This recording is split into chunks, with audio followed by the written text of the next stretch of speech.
Hi എല്ലാവർക്കും ഒരു പുതിയ വീഡിയോയിലേക്ക് സ്വാഗതം. മുൻ വർഷങ്ങളിൽ ചോദിച്ച ചോദ്യങ്ങളും അതുമായി റിലേറ്റഡ് ഫാക്ട്സുമാണ് ഇന്ന് നമ്മൾ നോക്കുന്നത്. ക്വസ്റ്റ്യനിലേക്ക് പോകാം. ദേശീയ മനുഷ്യാവകാശ കമ്മീഷനിൽ അധ്യക്ഷനെ കൂടാതെ എത്ര ഔദ്യോഗിക അംഗങ്ങളുണ്ട്? ദേശീയ മനുഷ്യാവകാശ കമ്മീഷനിൽ അധ്യക്ഷനെ കൂടാതെ എത്ര ഔദ്യോഗിക അംഗങ്ങളുണ്ട്? Answer option B 4. ദേശീയ മനുഷ്യാവകാശ നിയമം പാസാക്കിയത് 1993 സെപ്റ്റംബർ 28. ദേശീയ മനുഷ്യാവകാശ നിയമം പാസാക്കിയത് 1993 സെപ്റ്റംബർ 28. ദേശീയ മനുഷ്യാവകാശ നിയമം നിലവിൽ വന്നത് 1993 ഒക്ടോബർ 12. ദേശീയ മനുഷ്യാവകാശ നിയമം നിലവിൽ വന്നത് 1993 ഒക്ടോബർ 12. ദേശീയ മനുഷ്യാവകാശ കമ്മീഷൻ്റെ ആസ്ഥാനം മാനവ് അധികാർ ഭവൻ. ദേശീയ മനുഷ്യാവകാശ കമ്മീഷൻ്റെ ആസ്ഥാനം മാനവ് അധികാർ ഭവൻ. നിലവിൽ വന്ന സമയത്ത് ആസ്ഥാനം സർദാർ പട്ടേൽ ഭവനായിരുന്നു. സർദാർ പട്ടേൽ ഭവൻ. ചെയർമാനെ നിയമിക്കുന്നതും പിരിച്ചുവിടുന്നതും രാഷ്ട്രപതിയാണ്. ചെയർമാനെ നിയമിക്കുന്നതും പിരിച്ചുവിടുന്നതും രാഷ്ട്രപതിയാണ്. 3 വർഷമോ 70 വയസ്സോ ആണ് ചെയർമാൻ്റെ കാലാവധി. ദേശീയ മനുഷ്യാവകാശ കമ്മീഷനിലെ ചെയർമാൻ്റെ കാലാവധി എന്ന് പറയുന്നത് 3 വർഷമോ 70 വയസ്സാണ്. നിലവിൽ ദേശീയ മനുഷ്യാവകാശ കമ്മീഷൻ ചെയർമാൻ അരുൺകുമാർ മിശ്ര. മനുഷ്യാവകാശത്തിൻ്റെ വാച്ച് ഡോഗ് എന്നറിയപ്പെടുന്നത് NHRC. മനുഷ്യാവകാശത്തിൻ്റെ വാച്ച് ഡോഗ് എന്നറിയപ്പെടുന്നത് NHRC. 1998 ഡിസംബർ 11 കേരള സംസ്ഥാന മനുഷ്യാവകാശ കമ്മീഷൻ നിലവിൽ വന്നു.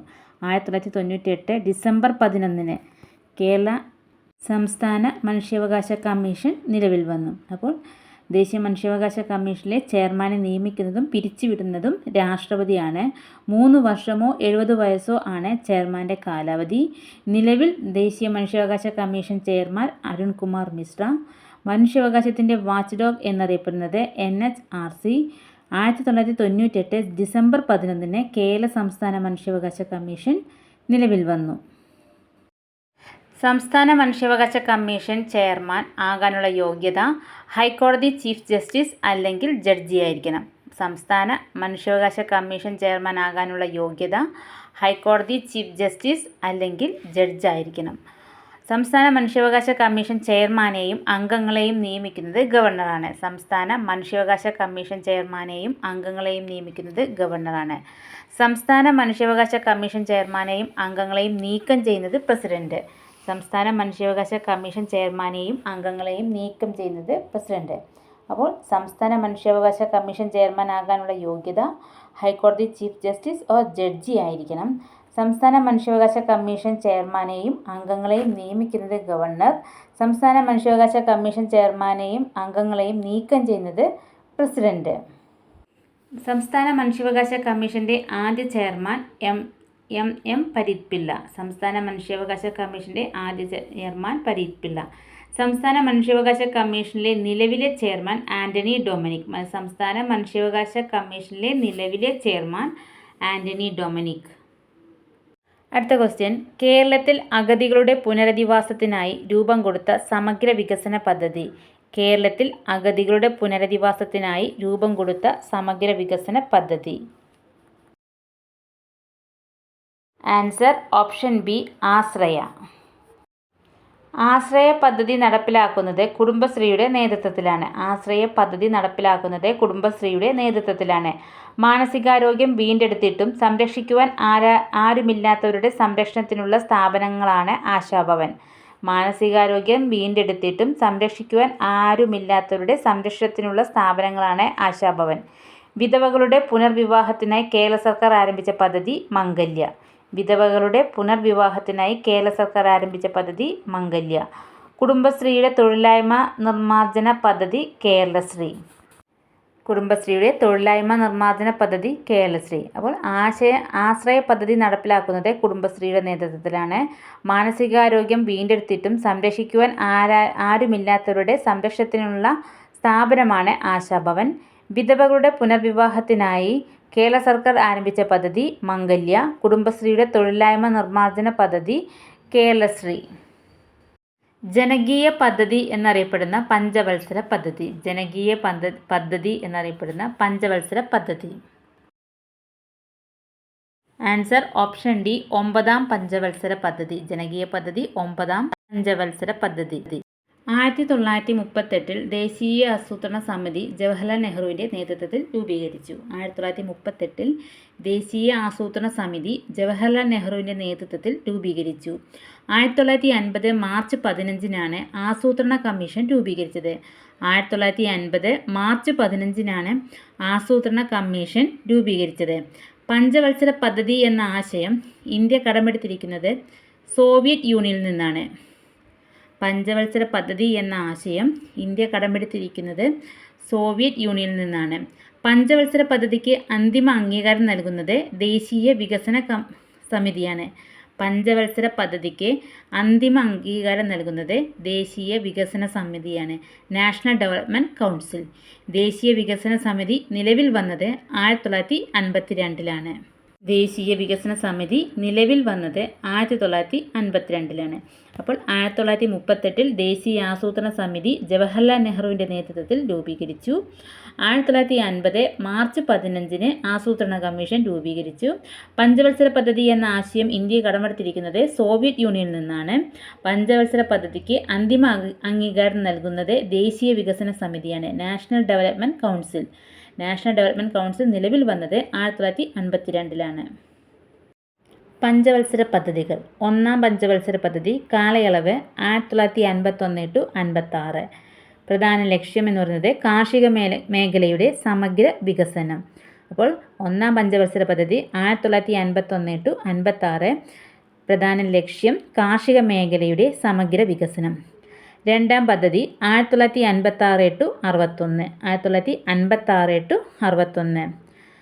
പ്രധാന ലക്ഷ്യം വ്യാവസായിക വികസനം. അപ്പോൾ 2ാം പഞ്ചവത്സര പദ്ധതി കാലയളവ് 1956 to 61. പ്രധാന ലക്ഷ്യം വ്യാവസായിക വികസനം. 3ാം പഞ്ചവത്സര പദ്ധതി കാലയളവ് 1961 to 66.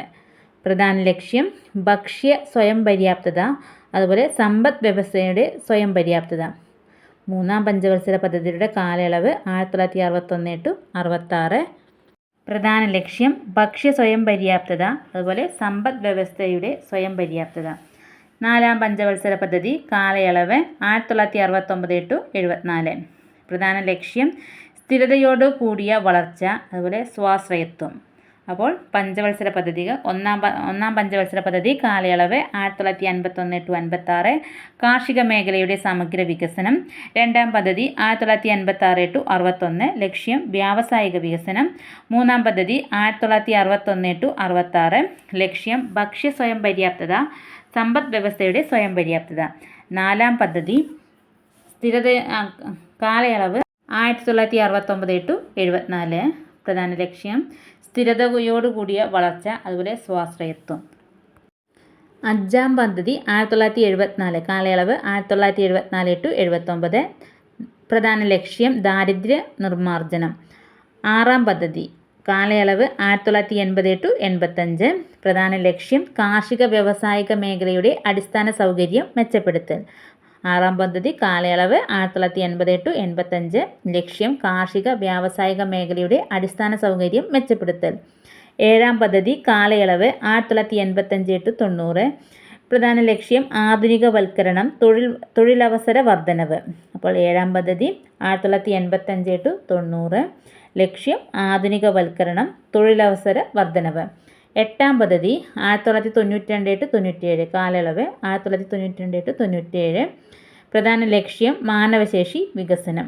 അപ്പോൾ 5ാം പദ്ധതി 1974 to 79, ലക്ഷ്യം ദാരിദ്ര്യ നിർമ്മാർജ്ജനം. 6ാം പദ്ധതി 1980 to 85, കാർഷിക വ്യാവസായിക മേഖലയുടെ അടിസ്ഥാന സൗകര്യം മെച്ചപ്പെടുത്തൽ. 7ാം പദ്ധതി 1985 to 90, ആധുനികവൽക്കരണം, തൊഴിലവസര വർധനവ്. 8ാം പദ്ധതി കാലയളവ് 1992 to 97, മാനവശേഷി വികസനം. 9ാം പദ്ധതി കാലയളവ് 1997 to 2002, പ്രധാന ലക്ഷ്യം ഗ്രാമീണ വികസനവും വികേന്ദ്രീകൃത ആസൂത്രണവും. 10ാം പദ്ധതി കാലയളവ് 2002 to 2007, ലക്ഷ്യം മൂലധന നിക്ഷേപം വർദ്ധിപ്പിക്കുക. 11ാം പദ്ധതി 2007 to 2012, കാലയളവ് ലക്ഷ്യം മുഴുവൻ ജനവിഭാഗങ്ങളുടെയും സമഗ്ര വികസനം. മുഴുവൻ ജനവിഭാഗങ്ങളുടെയും സമഗ്ര വികസനം. 12ാം പദ്ധതി കാലയളവ് 2012 to 2017. ലക്ഷ്യം സുസ്ഥിര വികസനം. അപ്പോൾ 9ാം പദ്ധതി കാലയളവ് 1997 to 2002. ഗ്രാമീണ വികസനവും വികേന്ദ്രീകൃത ആസൂത്രണവും. 10ാം പദ്ധതി 2002 to 2007. മൂലധന നിക്ഷേപം വർദ്ധിപ്പിക്കുക. 11ാം പദ്ധതി 2007 to 2012. മുഴുവൻ ജനവിഭാഗങ്ങളുടെയും സമഗ്ര വികസനം. 12ാം പദ്ധതി 2012 to 2017. സുസ്ഥിര വികസനം. Thank you.